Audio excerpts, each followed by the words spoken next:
మనకు సొసైటీలో చాలామంది జనరల్గా ఏదైనా చేస్తూ ఉంటే వెనక్కి లాగడానికి ట్రై చేస్తుంటారు. అంటే ఇప్పుడు చెయ్యొద్దు, నీ వల్ల కాదు, నీ వల్ల ఏ పని కాదు అని చాలామంది బ్యాడ్ సలహాలు ఇస్తూ ఉంటారు అనమాట.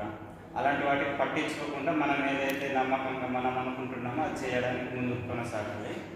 The second point is, bad సలహాలు వచ్చినప్పుడల్లా మనము అది నెగిటివ్ అయి ఉండొచ్చు, పాజిటివ్ అయి ఉండొచ్చు, థింక్ చేయాలి. ఒకటి రెండు సార్లు థింక్ చేసుకొని నీకు పాజిటివ్ అయితే తీసుకో, లేదంటే మానేసుకోవాలి. తర్వాత చాలామంది మనల్ని నవ్వులు పాలవుతుంటారు అనమాట.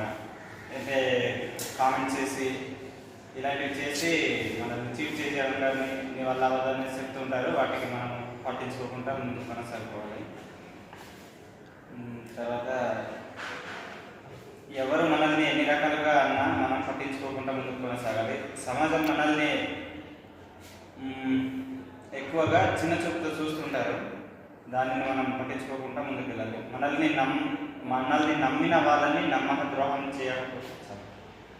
Okay sir, thank you sir. మానవ జీవితంలో సంతోషం, బాధ, దుఃఖం, కష్టాలు, నష్టాలు, బాధలు, సంసార జీవితం కలిసి ఉన్నదే జీవితం. మానవుని ఉనికిలో జన్మ ప్రారంభం నుంచి చివరి మట్టిలో కలిసినంత వరకు సుఖమైనది. ఒక్కొక్క సమయం సందర్భాన్ని మించి అధిగమించి వాటిని సందర్భం మారిపోతుంది. అలాగే మానవుని జీవితం కూడా ఒక వరం.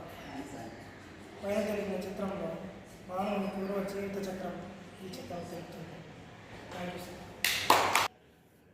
నేను ఒకటే చెప్తున్నాను, నలుగురు 4 విధాలుగా చెప్పుకుంటారు మనకి. అవన్నీ పట్టించుకోకుండా మనం ముందుకు వెళ్ళిపోవాలి.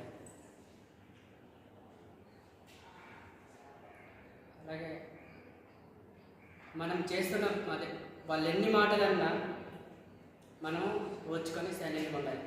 మన రోజు అంటూ మనకి ఏదో ఒక రోజు వస్తుంది, ఆ రోజు మనకి మనం చెప్పాలి.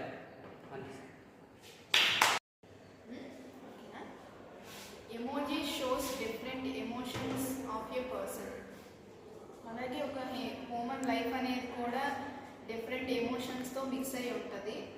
అండ్ ఒక స్మైల్ ఫేస్ అనేది మన యొక్క కాన్ఫిడెన్స్ని, మన యొక్క ఎబిలిటీని షో చేస్తుంది. అండ్ ఒక సాడ్ ఫేస్ అనేది మనల్ని డిమోటివేట్ చేస్తూ ఉంటుంది. అండ్ మన ఇన్ఎబిలిటీని ఎదుటి వారికి చూపిస్తూ ఉంటుంది ఒక సాడ్ ఫేస్ అనేది.